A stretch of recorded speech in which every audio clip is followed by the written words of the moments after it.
Animals, साथ में plant इसमें पाए जाते हैं, उनके बारे में जानेंगे।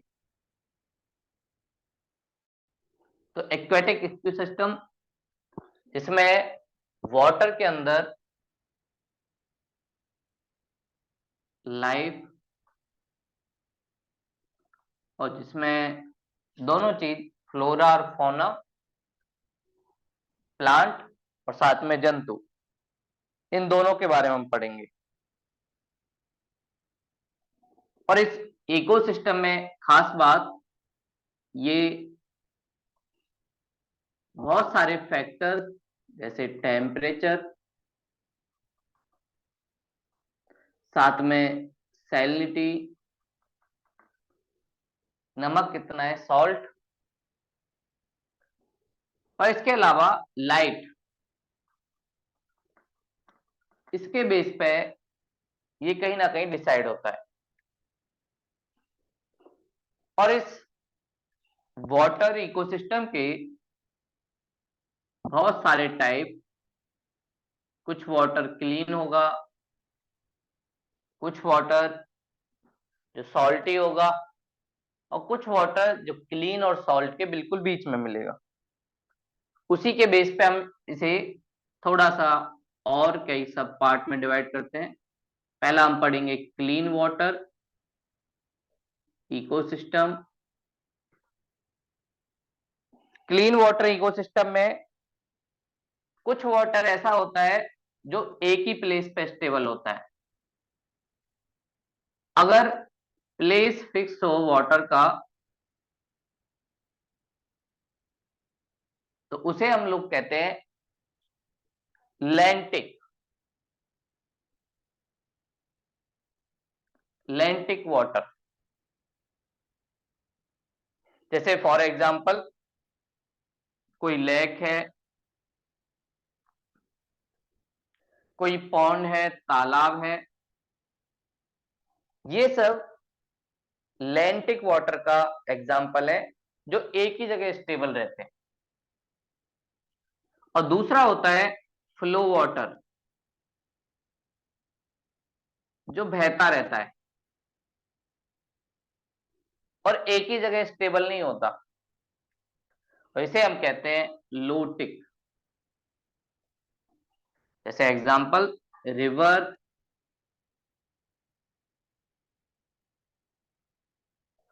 फॉल्स, झरने, ये सब ऐसे वाटर का एग्जाम्पल है जो फ्लो होता रहता है, एक ही जगह स्टेबल नहीं होता।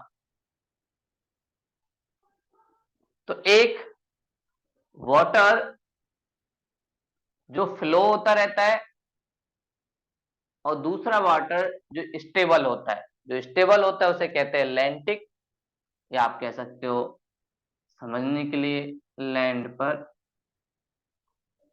दूसरा होता है लोटिक, जो फ्लो होता रहता है। ये क्लीन वाटर इकोसिस्टम का एग्जांपल है। दूसरा ट्रांजिशन जोन,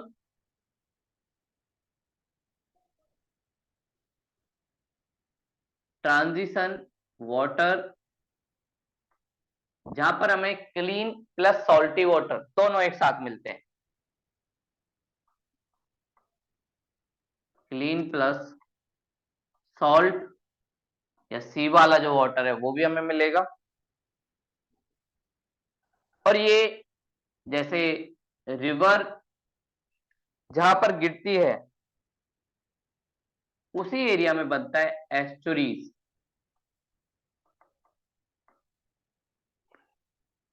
एस्चुरीज एक ऐसा एरिया है जब रिवर फ्लो होती है और कोस्ट के पास डायरेक्टली ओशियन में सेडिमेंट को डिपॉजिट कर देती है। जैसे इंडिया में कुछ रिवर है जो एस्चुरी बनाती हैं, जैसे एग्जांपल नर्मदा, तापी। तो यहां पर सॉल्ट वाटर, ओशियन वाटर और साथ में क्लीन वाटर दोनों मिक्स होते हैं।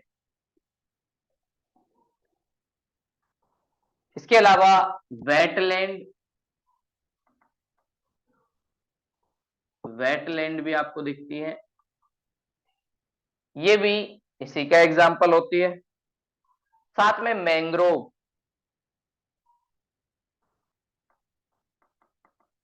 मैंग्रोव जहां पर कोस्ट के किनारे ही इनका डेवलपमेंट होता है। तो ये ऐसा ट्रांजिशनल जोन है जहां पर दोनों चीजें मिलती हैं। और सबसे लास्ट में ओशियन इकोसिस्टम,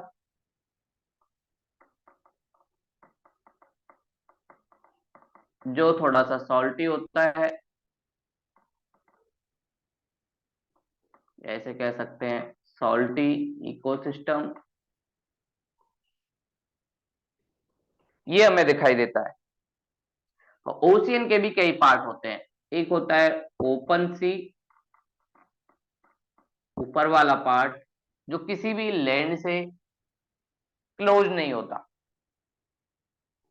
उसके बाद सी के अंदर ही कोराल, जो उनके फाइटोप्लैंक्टन और जियोप्लैंक्टन, पादप और जंतु के डेवलपमेंट में हेल्प करते हैं। कोराल रीफ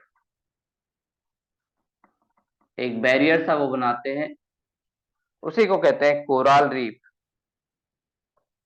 फिर कोस्ट लाइन, जिसे बोला जाता है शोर लाइन,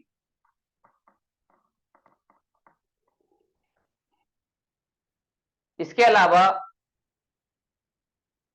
बैरियर आइलैंड,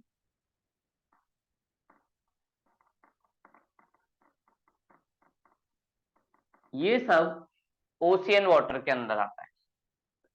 तो ऐसे हमें तीन जोन देखने हैं, एक क्लीन वाटर वाला, दूसरा ट्रांजिशनल, और तीसरा ओशियन इकोसिस्टम। इन तीन वेज पे इनको डिवाइड किया जाता है।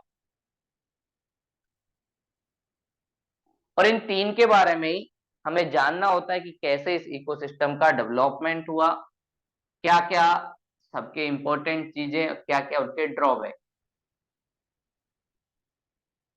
और उससे पहले हम जानेंगे कि भाई फैक्टर कौन कौन से हैं जो इक्वेटिक इकोसिस्टम को इफेक्ट पड़ डालते हैं, कि इक्वेटिक इकोसिस्टम कैसे डेवलप होगा, क्या वहां पे बायोडाइवर्सिटी होगी या नहीं होगी। ये डिसाइड करने वाले कुछ फैक्टर्स हैं। और उन फैक्टर्स के बारे में जाने, इनमें से कुछ फैक्टर वही हैं जो टेरेस्ट्रियल इकोसिस्टम पे भी कॉमन थे। तो फैक्टर्स अफेक्टिंग वाटर इकोसिस्टम,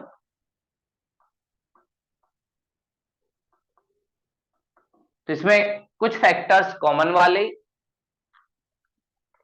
पहला फैक्टर टेम्परेचर, क्योंकि टेम्परेचर से ही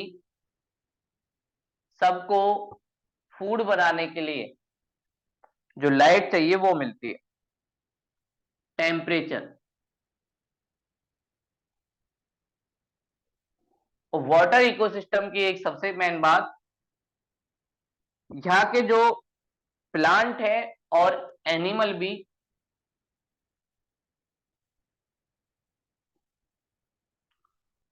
वो ज्यादा बड़े टेम्परेचर एरिया में नहीं रह सकते, मतलब उनकी टेम्परेचर के प्रति वल्नरेबिलिटी काफी ज्यादा है, सेंसिटिव है।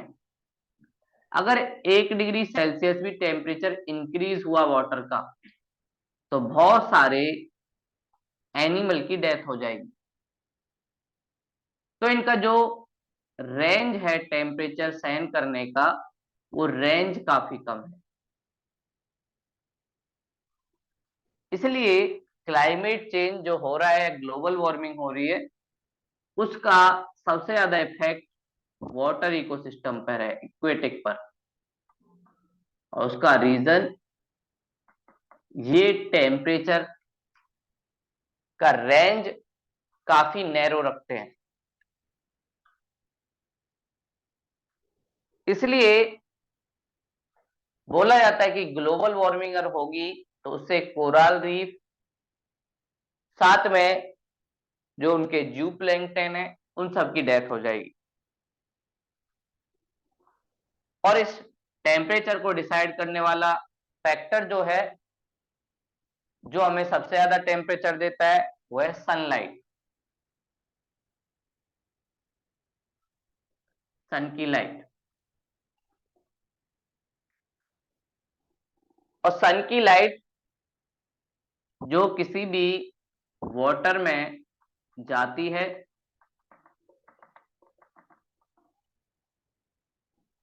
उसके बेस पे इसको दो पार्ट में डिवाइड किया जाता है। माना यह जाता है कि सन की लाइट जो इकोसिस्टम में जाती है, एक्वेटिक इकोसिस्टम में, वो लगभग 200 मीटर तक ही पहुंचती है, उसके बाद वो पहुंच नहीं पाती।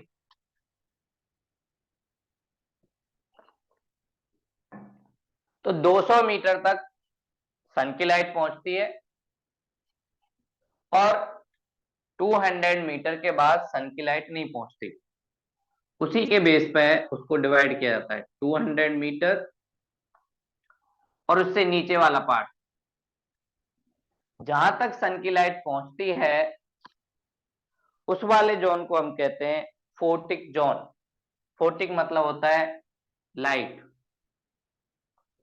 तो इसे हम बोलते हैं फोटिक जोन, जहां तक लाइट पहुंची। और जहां लाइट नहीं पहुंचती उसे कहते हैं अफोटिक जोन। और जो एनिमल या प्लांट डेवलप होते हैं वो इस फोटिक जोन में पाए जाते हैं। अफोटिक जोन में बहुत कम एनिमल और प्लांट का डेवलपमेंट होता है वाटर इकोसिस्टम में, इसलिए बेस में ज्यादा एनिमल दिखाई नहीं देंगे, क्योंकि उन्हें फूड बनाने के लिए लाइट चाहिए। और जब फूड ही नहीं बना पाएंगे तो कहीं ना कहीं प्लांट के ग्रो ना होने की वजह से पूरे इकोसिस्टम पर इंपैक्ट पड़ेगा। इसलिए बोला जाता है सन की लाइट एक इंपॉर्टेंट रोल प्ले करती है।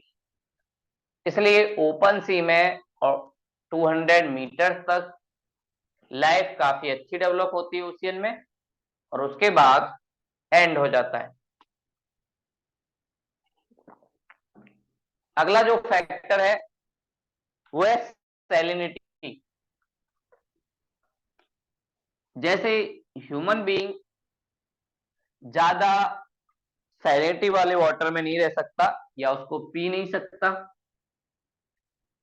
ऐसे ही होता है एक्वेटिक प्लांट के साथ और एनिमल के साथ भी। तो ये सैलिनिटी, इनको थोड़ी बहुत सैलिनिटी चाहिए। अगर थोड़ा बहुत सैलिनिटी है, मिनिमम रेंज में है, तो इनका डेवलपमेंट होता है, तो इनके लिए अच्छा है। लेकिन अगर थोड़ी सी भी ज्यादा है, उसके बाद इस इकोसिस्टम में बायोडाइवर्सिटी कम होती जाती है। तो मतलब हायर डेंसिटी में या हायर सैलिनिटी में ये लोग नहीं रह पाते। और कुछ ही चीज ऐसी है जो हायर सैलिनिटी में रह जाती है, जैसे मैंग्रोव फॉरेस्ट। मैंग्रोव फॉरेस्ट के पास ऐसी जड़ें हैं जो सॉल्ट को बाहर निकाल देती है, तो ये समुद्र के अंदर भी डेवलप हो पाते हैं। लेकिन ज्यादातर जो एनिमल हैं, साथ में प्लांट हैं, वो सैलिनिटी से काफी अच्छे तरीके से लाइफ को चला नहीं पाते। इसके अलावा बात आती है ऑक्सीजन। ऑक्सीजन जो काफी इंपॉर्टेंट सोर्स है, और वाटर में लैंड के कंपैरिजन एटमॉस्फेयर काफी कम होता है क्योंकि नीचे होता है, इसलिए यहाँ पर जो ऑक्सीजन है वो लैंड की कंपैरिजन या टेरेस्ट्रियल की कंपैरिजन लगभग 150 टाइम्स कम होती है। और ऑक्सीजन काफी ज्यादा इंपॉर्टेंट है बहुत सारे जो एनिमल हैं उनके लिए, और इसे जिस स्केल पर नापा जाता है उसे कहते हैं पीपीएम, पार्ट्स पर मिलियन। तो माना जाता है 10 पार्ट्स पर मिलियन ऑक्सीजन का लेवल होता है वाटर में। और जो ऑक्सीजन है वो वार्म वाटर में कम होती है, जैसे जैसे टेम्परेचर बढ़ता जाएगा वैसे वैसे ऑक्सीजन कम होती जाएगी वाटर में। कोल्ड में ऑक्सीजन का लेवल ठीक होता है।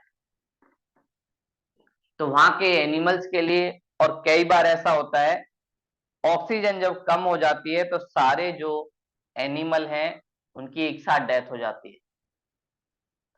आपने भी ये देखा होगा कई पॉन्ड्स में, बहुत सारी लेक में अचानक सारी फिशेस मर जाती हैं।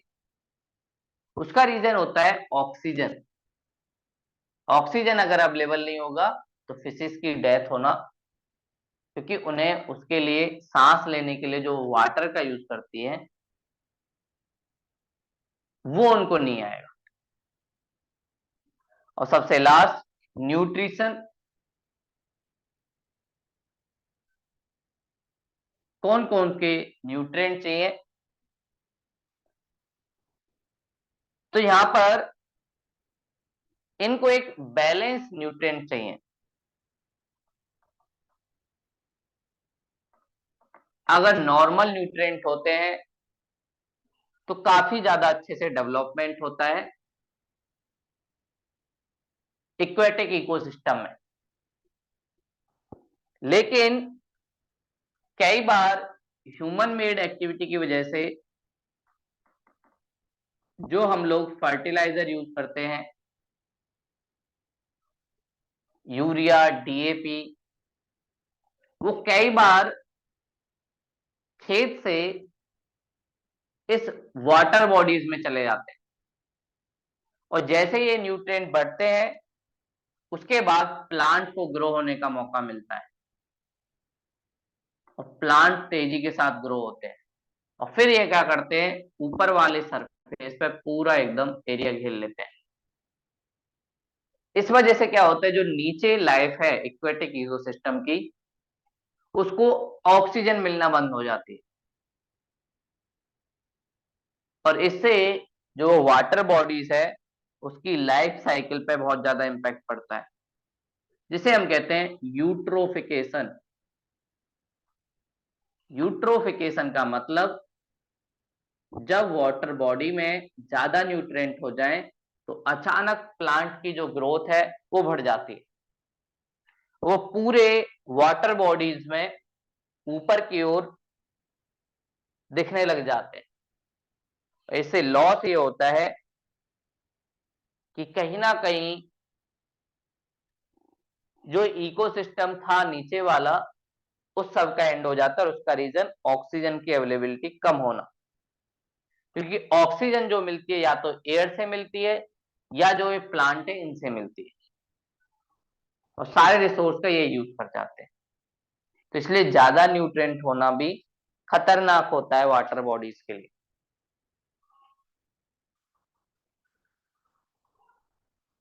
तो ये हमने कुछ फैक्टर्स जाने कि कौन कौन से फैक्टर इंपॉर्टेंट है। तो जिसमें हमने टेम्परेचर, टेम्परेचर का रेंज इनका ज्यादा नहीं होता, सनलाइट 200 मीटर तक जहां पर सनलाइट जाती है वो फोटिक जोन, उसके बाद अफोटिक जोन, अगला हमने जाना सैलिनिटी, नमक, उससे भी इंपैक्ट पड़ता है, तो अगला ऑक्सीजन और फिर न्यूट्रिएंट। तो ये सारे फैक्टर्स हैं जो एक्वेटिक इकोसिस्टम को अफेक्ट करते हैं। अब अगला मरीन इकोसिस्टम, जो सी के अंदर हमें मिलता है। और मरीन इकोसिस्टम में बहुत सारे एनिमल जो अलग अलग एरिया में रहते हैं, कुछ ओपन वाले एरिया में रहते हैं, और वाटर का जो सबसे बड़ा पार्ट है हमारी अर्थ पर, वो मरीन इकोसिस्टम का ही है।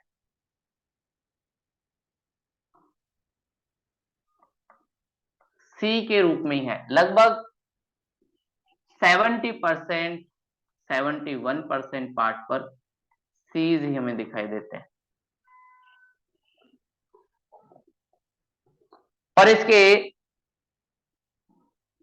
बहुत सारे पार्ट, जिसमें सबसे पहला ओपन सी,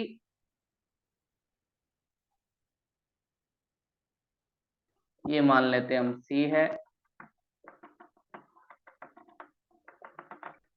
और इसका जो ऊपर वाला पार्ट है, ये वाला पार्ट, इसी को हम कह रहे हैं ओपन सी।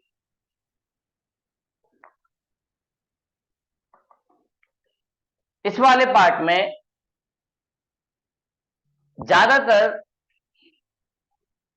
सी की जो लाइफ है वो हमें दिखाई देती है। मतलब जो भी यहां पर प्लांट या एनिमल जो डेवलप होते हैं वो इस ओपन सी में काफी ज्यादा होते हैं। और उसका रीजन, यहाँ पर लाइट अच्छी होती है, साथ में सन, साथ में न्यूट्रिएंट का बैलेंस होता है, इसलिए ये काफी ज्यादा अच्छा एरिया होता है।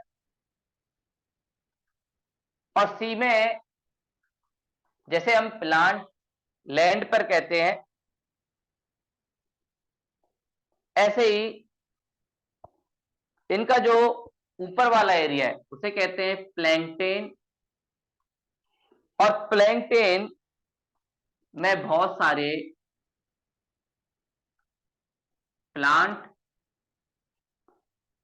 एंड एनिमल मिलते हैं। और प्लैंकटन कम्युनिटी की खास बात ये होती है, ये वाटर के अगेंस्ट फ्लो नहीं कर सकते। नॉट फ्लो अगेंस्ट वाटर, मतलब ये वाटर के अगेंस्ट तैर नहीं सकते।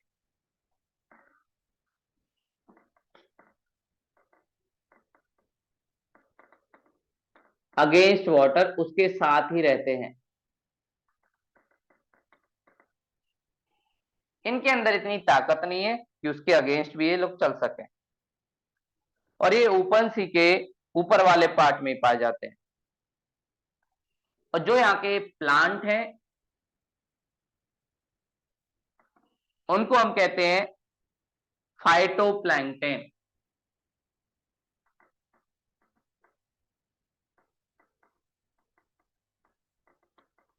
ये यहाँ के प्लांट तो सबसे ऊपर वाले पार्ट पे देखे थे। और यहीं पर इनके जो एनिमल हैं, जिन्हें हम बोलते हैं जियो प्लांक्टन या जू प्लांक्टन,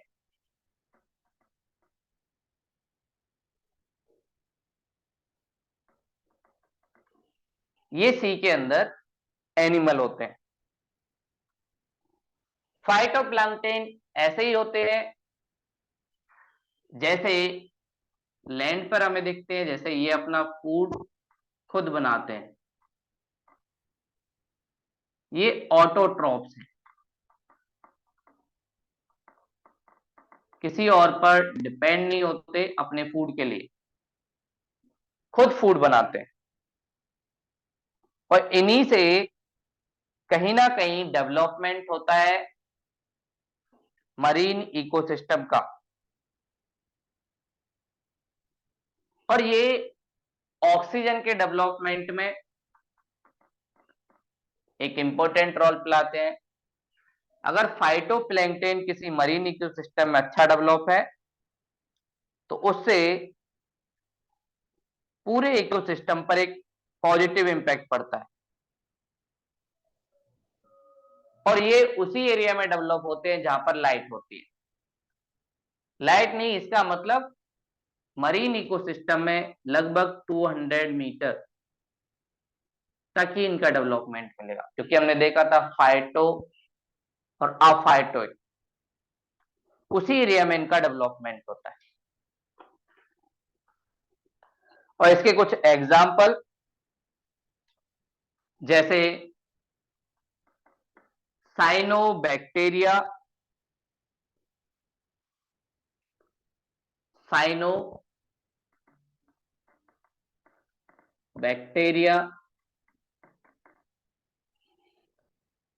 साथ में सैवाल कुछ एल्गी, वो भी आपको यहां पे दिखेंगे, और जू प्लैंकटन जो हमें यहां पर इन प्लांट पर डिपेंड दिखाई देते हैं। इसमें जो छोटे वाले जू प्लैंकटन है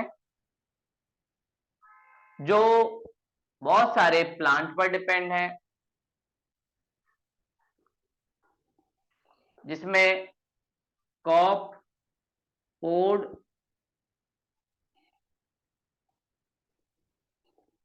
टेनोफॉर,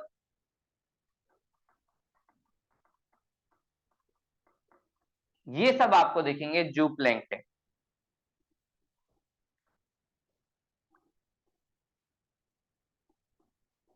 और फिर इस फाइटोप्लैंकटन और जू प्लैंकटन के अलावा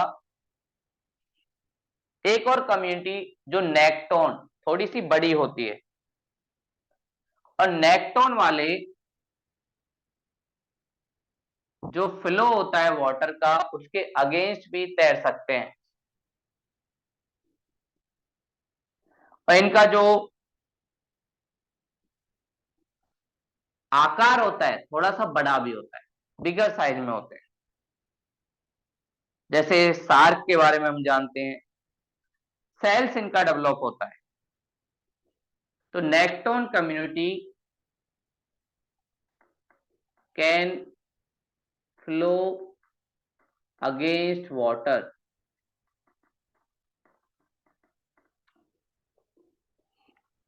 ये उसके अगेंस्ट भी फ्लो कर सकते हैं, और इन सब का सेल्स काफी अच्छा डेवलप हो चुका है, जिसके ये अगेंस्ट वाटर जा सकते हैं। जैसे शार्क, सी काव, सी काव भी एक एनिमल है जो जैसे गाय लैंड पर घास वगैरह खाती है, ऐसे ही वो नीचे प्लांट पर डिपेंड होती है। सबसे लास्ट में जो नीचे वाला पार्ट होता है बेंथिक, मतलब बिल्कुल बेसमेंट में, जहां पर बहुत कम एनिमल और प्लांट का डेवलपमेंट होता है, तो बेस वाले पार्ट में या बेंथेटिक जो सबसे नीचे वाला पार्ट है सी का, ये जो पार्ट है बेस जहां से बना हुआ है, इसी पार्ट को हम कहते हैं बेंथिक कम्युनिटी।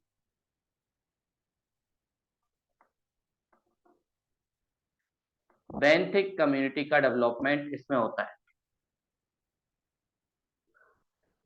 और बेंथिक कम्युनिटी की बात, ये बेस में डेवलप होती है, बिल्कुल नीचे वाले पार्ट में सी के डेवलप होते हैं। और यहाँ पर एक तो लाइट बहुत कम है, साथ में न्यूट्रिएंट भी बहुत कम है, और इसमें काफी कम लो लेवल का बायोडाइवर्सिटी होता है, और साथ में यहाँ पर प्रेशर भी ज्यादा होता है, ऊपर सारा पानी है। तो हर एनिमल के लिए या प्लांट के लिए यहाँ रहना आसान नहीं है। इसलिए यहाँ पर कुछ सीवीड्स मतलब झाड़ियां वो आपको देखेंगी, कुछ ग्रास वो आपको दिखेगी, और साथ में कुछ एनिमल जिनके ऊपर एक काफी कड़क सा खोल होता है जो उन्हें प्रोटेक्ट करता है। जैसे शंख आपने देखा होगा, ऐसे ही उनके ऊपर एक कवर होता है जिसमें स्टारफिश, जिसको नीचे रख रहना अच्छा लगता है, स्टार की तरह उसका एरिया होता है, इसलिए ऑक्टोपस,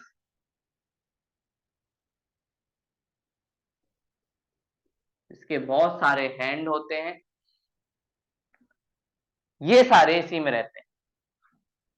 तो ओपन सी जो मरीन इकोसिस्टम का पार्ट है, उसमें हमने पहला देखा प्लैंकटन कम्युनिटी, जो वाटर के अगेंस्ट फ्लो नहीं कर सकती, जिसमें हमने फाइटोप्लैंकटन प्लांट के रूप में देखा, साइनोबैक्टीरिया एल्गीज, फिर उसमें हमने जू प्लैंकटन जो एनिमल के रूप में है, कॉपॉड और टेनोफर, फिर हमने नेक्टोन कम्युनिटी देखा।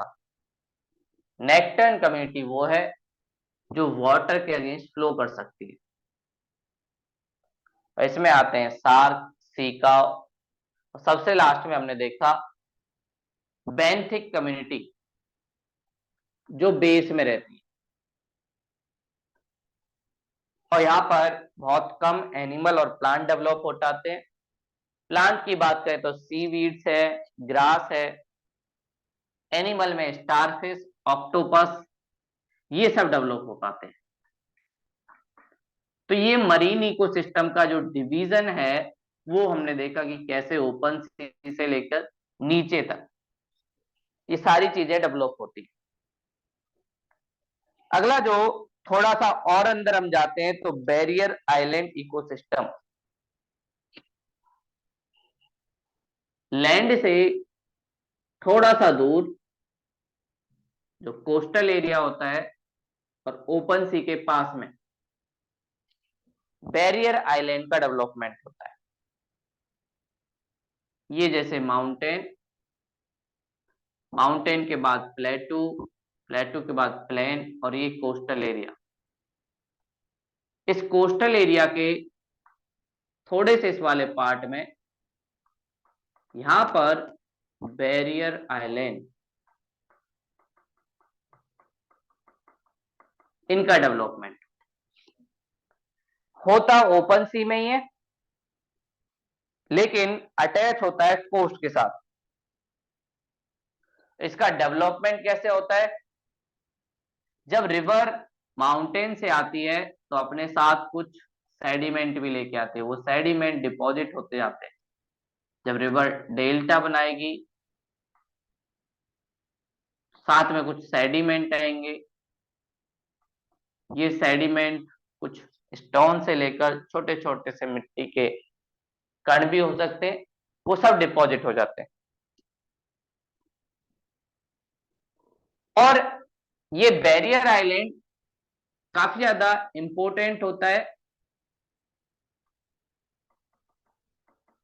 एक तो ये पूरे मरीन इकोसिस्टम को डेवलप करने में हेल्प करता है, प्लांट डेवलप होते हैं, एनिमल डेवलप होते हैं यहाँ पर। साथ में जब सुनामी आती है या कोई साइक्लोन आता है,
जो एरिया है कई बार चेंज भी होता रहता है, और ये काफी ज्यादा इंपॉर्टेंट है कोराल के लिए भी। कोराल जो अपनी कॉलोनी बनाते हैं, और इससे ही फूड चेन जो है एक्वेटिक इकोसिस्टम की डिपेंड होती है, तो उसके लिए भी जरूरी है बैरियर आइलैंड इकोसिस्टम को बचाया जाए। उसके आगे जब हम जाते हैं, इसके आगे वाला पार्ट सी की तरफ, तो बैरियर आइलैंड से आगे हमें शोर लाइन,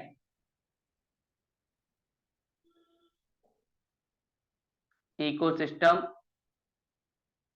मतलब अब इंटर होने लगे हैं सी के अंदर, और ये हाई टाइड और लो टाइड। टाइड का मतलब क्या होता है, जब आप कोस्ट के पास जाएंगे, कई बार सी का जो पानी है वो आगे की तरफ शिफ्ट हो जाता है, कुछ देर के लिए यहां पे रहेगा, फिर दोबारा वापस चला जाएगा। तो वाटर में अपवर्ड एंड बैकवर्ड जो मूवमेंट होता है, उसके बीच का जो जोन है उसी को हम कहते हैं शोर लाइन, कि वाटर यहां तक आएगा और फिर उसके बाद जाएगा। तो जहां तक आता है उसे कह देंगे हाई टाइड जोन,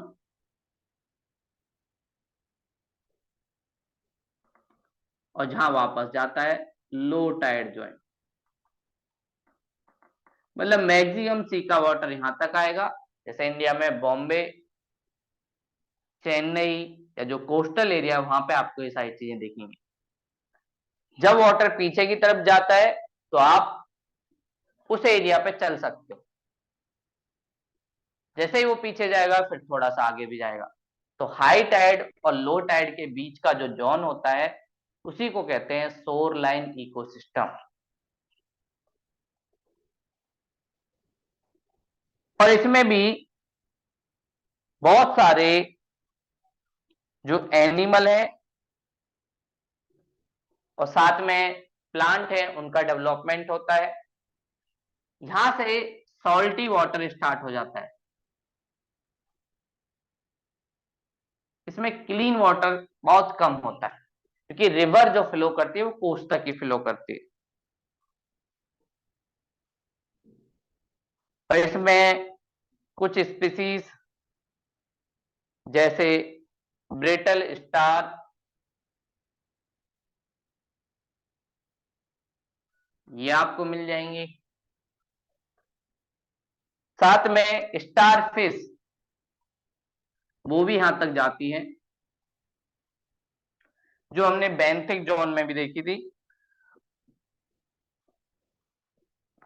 साथ में स्नेल, जो खौल वाले एनिमल होते हैं वो भी, जिनके ऊपर एक कवर होता है, ये सब आपको इसमें मिलेंगे। तो ज्यादातर जो कीड़े मकोड़े हैं वो शोरलाइन इकोसिस्टम में रहते हैं। और शोरलाइन इकोसिस्टम से जब हम आगे बढ़ते हैं तब वहां पे पाए जाते हैं कोरल रीफ इकोसिस्टम। कोरल जो बैरियर आइलैंड, साथ में फ्रिंजिंग आइलैंड, इनका डेवलपमेंट भी करते हैं। ये काफी बेस है मरीन इकोसिस्टम का। कोरल रीफ इकोसिस्टम, और ये कोरल होते क्या हैं? तो ये एक तरीके से सिम्बायोटिक रिलेशन है। सिम्बायोटिक मतलब दो चीजें एक साथ रहें। तो इसमें दो चीजें एक साथ रहती हैं, एनिमल और प्लांट दोनों साथ में रहते हैं, और उनकी वजह से इस कोरल रीफ इकोसिस्टम का डेवलपमेंट होता है।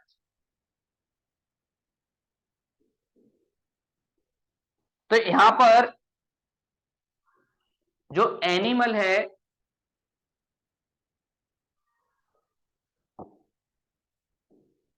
जिसे हम कहते हैं कोरल पॉलिप, कोरल पॉलिप ये एनिमल है। और ये वैसे व्हाइट रंग का होता है, और ये जिससे अपना फूड लेता है, जिस प्लांट से, या मरीन की बात में कहें तो जू प्लांक्टन, उसका नाम है brown green algae. Green algae. तो एक्चुअल में जो कलर होता है वो इस प्लांट के पास होता है, ना कि कोराल के पास। तो ये दोनों एक साथ रहते हैं, एक प्लांट है और एक ये है, और इन दोनों के बीच सिम्बायोटिक रिलेशन है, मतलब एक दूसरे को सपोर्ट करते हैं। जो प्लांट है ब्राउन ग्रीन एल्गी, ये शेल्टर प्रोवाइड करता है एनिमल को, और ये जो एनिमल है ये इनको कुछ फूड प्रोवाइड करता है, रॉ मटेरियल। तो इससे दोनों रह पाते हैं, और इसी की वजह से जो मरीन इकोसिस्टम है उसका फर्स्ट फूड चेन का स्टेप शुरू होता है।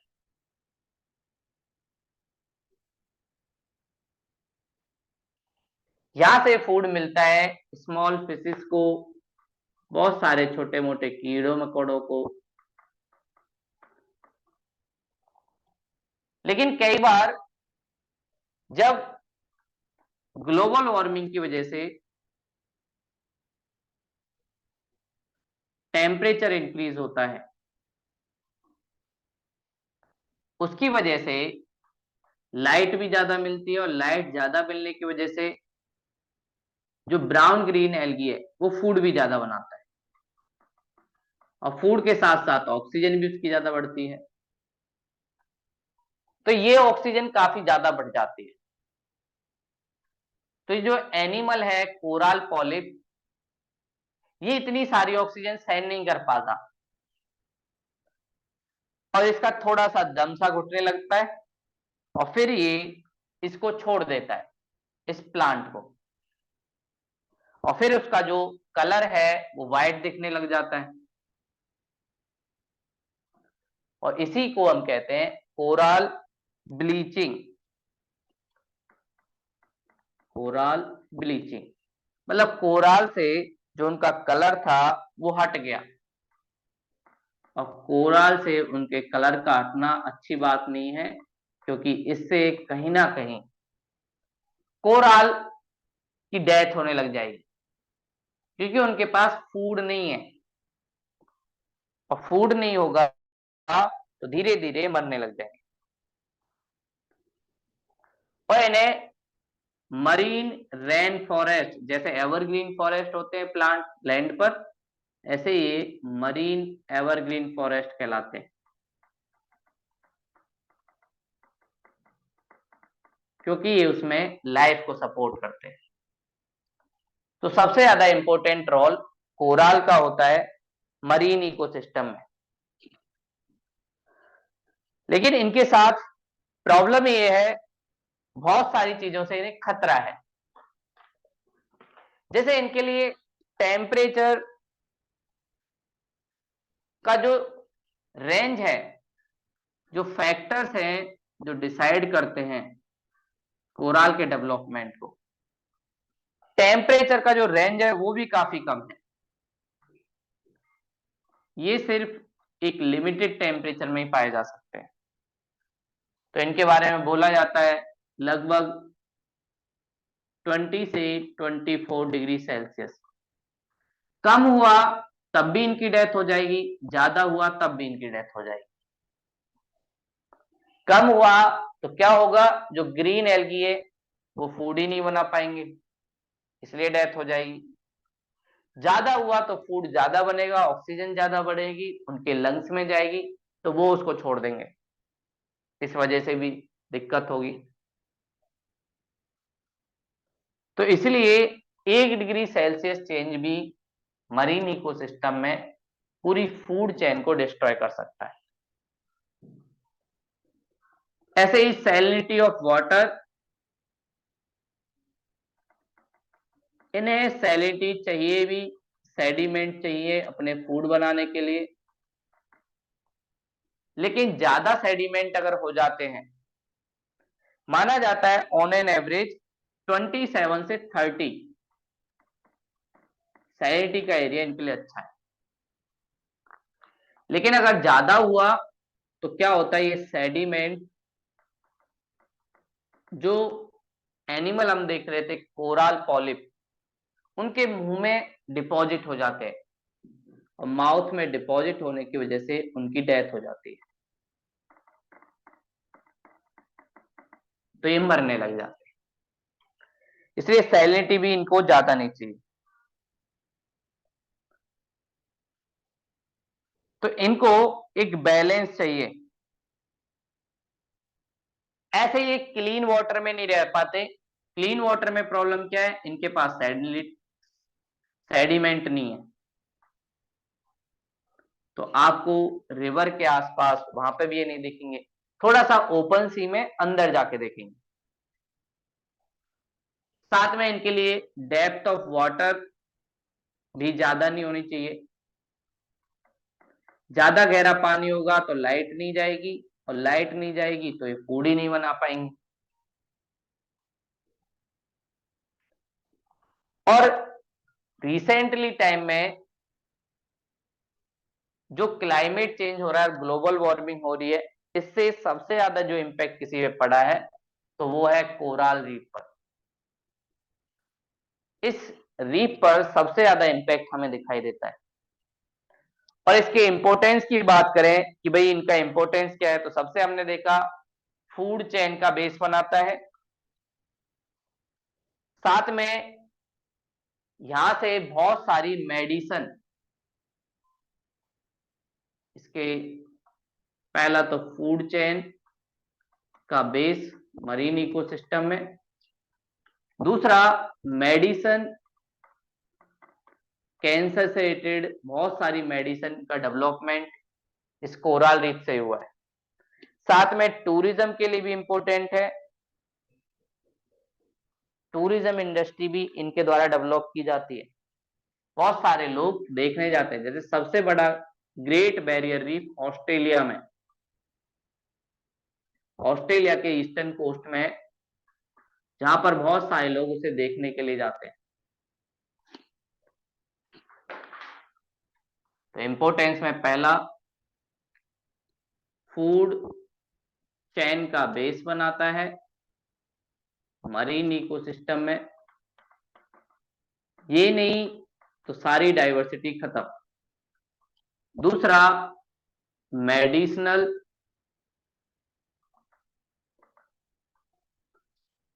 चाहे कैंसर की मेडिसिन हो उसमें हेल्प करता है।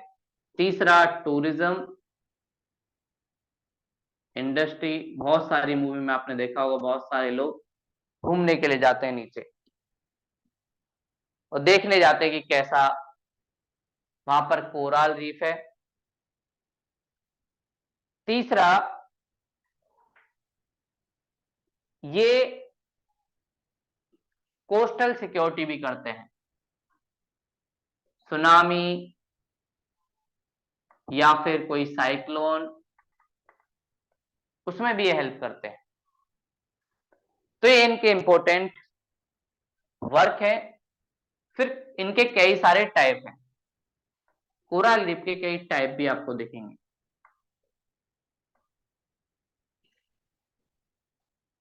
एक जो है फ्रिंजिंग रीफ,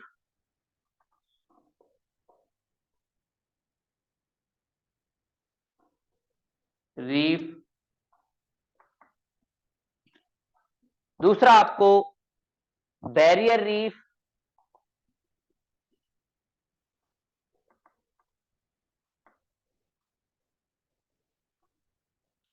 तीसरा जो आपको दिखेगा एटॉल, एटॉल।